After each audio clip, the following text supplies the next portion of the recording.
The grid is almost cleared, ready for the 10th round of the 2011 FIA Formula 2 Championship. Mirko Bortolotti on pole position. Alongside him, Ramon Pinheiro, Jack Clark in 3rd place on the grid. So we've got all the cars in position, and this 28-lap race is about to get underway. Then the lights come on here at Brands Hatch, and we're away. It's another good reaction start from Jack Clark. He's going through the middle, but there's not enough room, so he dives to the inside line and has to back out of it because he nearly clouts the wall. Ramon Pinheiro goes around the outside of Bortolotti into the lead. Up into 3rd place then is Miki Monras. 4th is Alex Brundle as they dive up towards Druids for the first time. Jack Clark still in 3rd place, almost pulled off an exact repeat, but the two front row men were having none of that. Brundle challenging Miki Monras on the run down into the left-hander at Graham Hill Bend, but it's Ramon Pinheiro who has taken the lead. We're all safely through Graham Hill Bend this time around, along the Cooper Straight. This is Hagevold challenging Brundle into the left-hander at Surtees before they climb the hill and head out into the wooded section of this circuit. Is anyone going to be using their boost button to try and make up any positions? We'll wait and see when we get a shot of a little further towards the front. We've got side by side. This is Hagevold and Marinescu. So Marinescu has got past Hagevold then. Hagevold probably compromised as he tried to make his move on Alex Brundle. Through now Hawthorne Bend and down towards Dingle, down now the dip up towards Sheen Curve that we were talking about earlier on today. And it's Ramon Pinheiro who leads this race, then Bortolotti in 2nd, Clark in 3rd, Miki Monras in 4th. It's going to be fairly single file as Ramon Pinheiro bursts back out into the Indy section here at Brands Hatch, and he is comfortably leading from Mirko Bortolotti. That's Aman Ibrahim then a little bit further down in the order, but across the line they come, and here comes Jack Clark. Is he having a look at Mirko Bortolotti? He's putting him under pressure into Paddock Hill Bend. He's not close enough this time around, but he is right in the slipstream of the Italian, the man from Trentino, having to go very defensive into Paddock Hill Bend, but Jack Clark nearly making an identical start to yesterday. Yeah, and breathe. And I think Ramon and Bortolotti were very wise to how good Jack's starts have been, and Ramon particularly really closed it off and made sure it wasn't going to happen. Oh, and is that Alex Brundle? Yeah, Alex Brundle going wide through Paddock, very and wide. Someone else as well. Someone else was heading off. Is that Jordan King? Yeah. I think has taken to the gravel as well. Have they both got out? I'm looking out the window, and it looks like they have. I don't think that is King actually. That looks like it's Snooks. Yeah. So Alex Brundle, well, his 2nd time through Paddock Hill Bend, pretty much his 2nd time through Paddock Hill Bend at racing speed this weekend. And he has put it in the gravel, unfortunately. We'll let you know where he comes through. He was 5th at the end of the 1st lap. But this battle, Jack Clark is a man with a mission, isn't he? Right up behind Mirko Bortolotti as they head down towards Clearways. Ramon Pinheiro in the highlighter pen is comfortably in front. But is Jack Clark going to be using his boost as they make their way out of Clearways through Clark Curve now and across the start-finish line? This is the battle for 2nd position. It's Pinheiro, Bortolotti, Clark, Monras, Brundle. Oh, sorry, not Brundle. 5th place now is... well, the timing screens haven't updated yet. Here we go. Marinescu 5th, Hagevold 6th, Aman Ibrahim 7th. Zanella is up into 8th place. 9th is Max Snegerev, and 10th is Timo Storz. And this is what confidence does to a driver. I mean, Jack is all over the back of Mirko Bortolotti, and we haven't seen that at all this year so far. So that's really where. And who's that going on? again? Please no.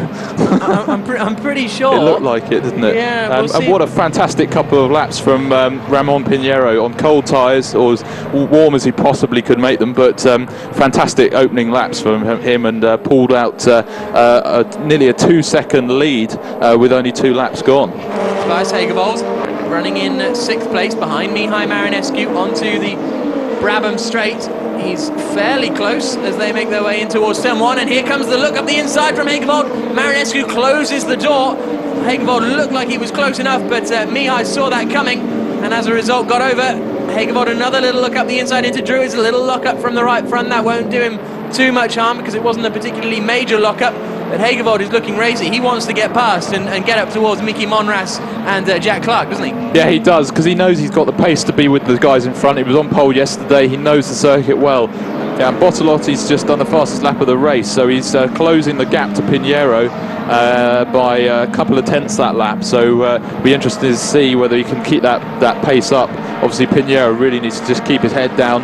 He's as I say, he's had a cracking first couple of laps of the race, and he needs to just keep that pressure on and keep the pace on. That was a replay of Jose Luis Abedin going off at Sheen. It's a good job we did a little preview to that corner in the formation lap, because we've had a couple of people sliding off the road there. Aberdeen drops down behind Sunghak Mun, so now 18th position for the Spaniard. Zanella having only raced here on the Indy circuit, but as we say, Snegrev with the circuit experience is able to perform a lot stronger. Bortolotti has raced here before. And what's happened to Monras? We're seeing a replay here of Timo Storz going backwards into the barrier. So where is Miki Monras? That's a very good point. So Storz is out of the race, we can see there, unfortunately. He went off the circuit at Druids yesterday, and that ended his race. But have we seen Monras come? I haven't seen him come in the pits, so he must still be out on the circuit somewhere. So fourth place man Miki Monras is missing in action. Has he come through the timing screens? Has he come through in 13th, or is he? Yeah, there he is. He's still running. Actually, we've just seen him out of the commentary box. So quite what's happened there. We'll have to try and find out, see whether we can have a replay on that. But that moves Mihai Marinescu up to 4th, which is probably going to be his best result of the year so far. And Hedgeford up into 5th. We're getting a replay of Max Snegrev, a front right suspension failure. Now that can only be surely contact, and if that's the front right, that means he's had a look up into a left-hander, and there aren't many around here really. So yeah, we'll have to see the replay a little bit earlier on in that instant, won't we, to see what's happened. There must be contact involved. Here's a replay then, and we saw that live actually, didn't we? Miki Monras. Oh no, that's Mikkel Mack now. He's done the same move on. So Monras going past Mikkel Mack to move up into 10th place, the final points-paying position. But Ramon Pinheiro makes his way down into Stirling's for the final time. I don't think you are going to see a happier race winner in Formula 2 this season. He also becomes our second race winner of the weekend. Ramon Pinheiro turns into clearways. He made an excellent start, took the lead around the outside at Paddock Hill Bend, and now he's seeing the checker flag. Ramon Pinheiro wins for the first time in FIA Formula 2. It's been a weekend of first wins, because Jack Clark comes home in 3rd place, yesterday's winner. Bortolotti, who's always seems to be winning, finishes in 2nd place. Very happy mechanic and engineer on the pit wall for Ramon. So Ramon down there he is, congratulating Martin Donnelly. Well, Martin Donnelly congratulating him, I should say. Ramon Pinheiro, the race winner at Brands Hatch. And he is delighted with that. 2nd place for Bortolotti. And, well, I said we wouldn't see many happier winners this season. And the champagne now is handed over to Ramon Pinheiro. Wait until the other 3 get their champagne, and then I think it's going to be a very messy podium, and Ramon Pinheiro might arrive at the smelling a bit sweet. The champagne then is underway, and Ramon Pinheiro, a very happy young man, taking the win in the 10th round of the season. One of the grid girls made it off, the other was too slow to react, and as a result has been coated in champagne. So